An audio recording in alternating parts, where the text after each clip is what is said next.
Speaker. Today we are here to debate the resolve, "There is a bad moon on the rise." This resolve that we have been given states that there is a bad moon on the rise. This statement makes me think of a full moon rising, beautifully glowing in all of its glory. Thinking about the moon makes me think about the wonderful opportunities we as humans have had in space. We have had Sputnik and us here in the United States being the first to land on the moon. With mention of the moon landing, it makes me think of other possibilities, which leads me to my case topic. I believe that we should try to colonize the moon. Now I will define my terms. We, as in the human race, should try to, as in with the next 5 years, make an attempt. Colonize, as in send a group of at least 50 healthy individuals with an even male to female ratio to settle upon the moon and make a home there, and the moon being Earth's natural satellite. My first contention, it would help advance our knowledge of space. With the moon being hit with many asteroids a year because of its lack of atmosphere, we would be able to sample larger specimens than we get here on Earth.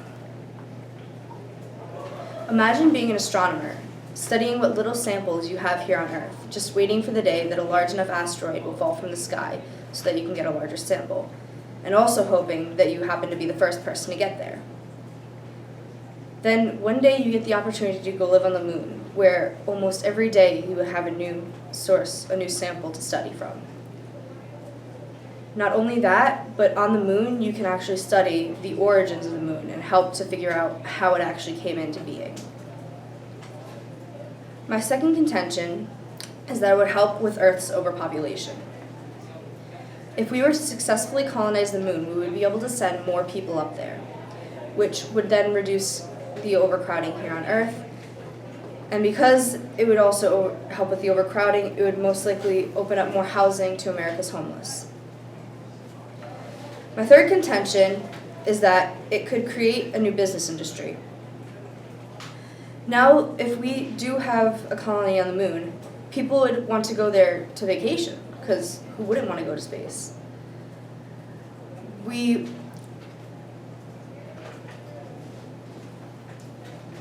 could then create businesses to transport people to the moon.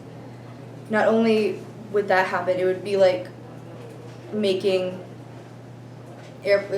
airports, where we now transfer people from one state to another, from one country to another. Now we can transfer people from Earth to the moon.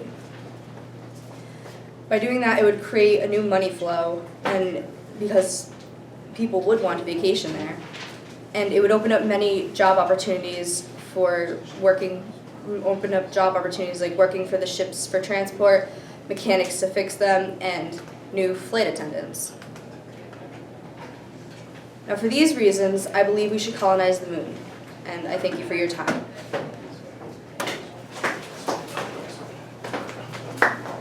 Sarah.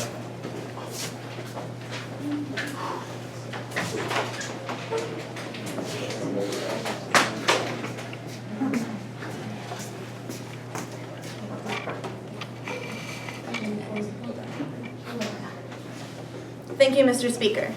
This resolution, "There's a bad moon on the rise," is a lyric from a song.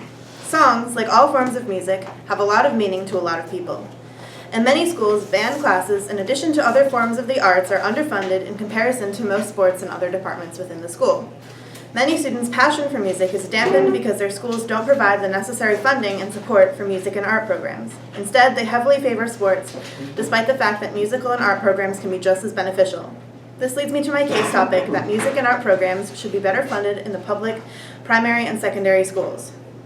So by music and art programs, I mean school-funded educational programs involving the study of art and music overseen by educators based at the school that take place before, during, and after school hours.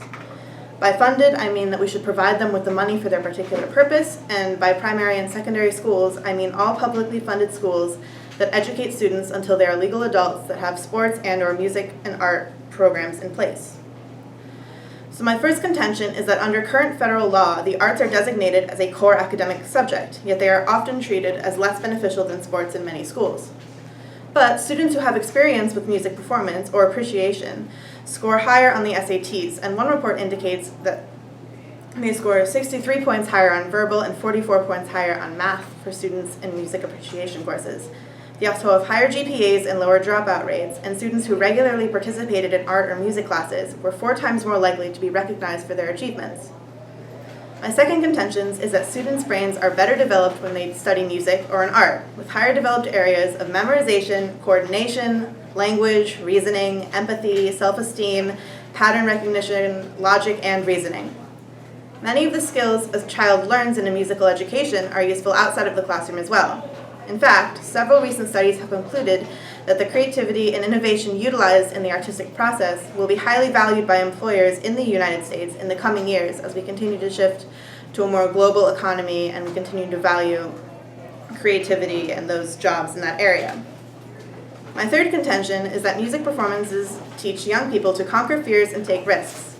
A little anxiety is a good thing, and that sometimes will occur in life. Dealing with it early and often makes it less of a problem later. Risk-taking is essential if a child is to fully develop his or her potential.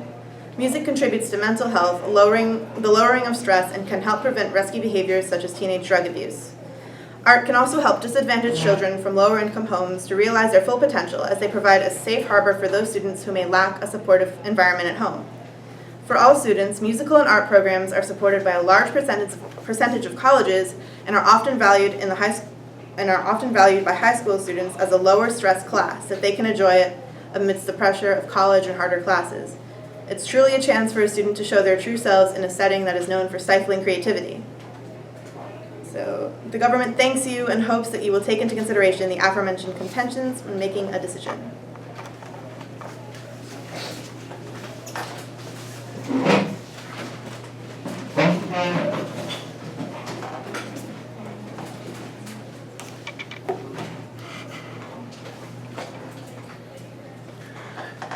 Mr. Speaker, I'd like to thank you for the time to allow me to debate my case topic. How many games has one played that was founded by Native Americans? A sport that originally consisted of galloping through the woods with sticks made out of wood, with the objective to toss a ball through a ring. The modern game of lacrosse has the same concept, but is played on an athletic field with goals at each end of the field. Lacrosse is the best sport on the planet. Lacrosse forces one to always be thinking.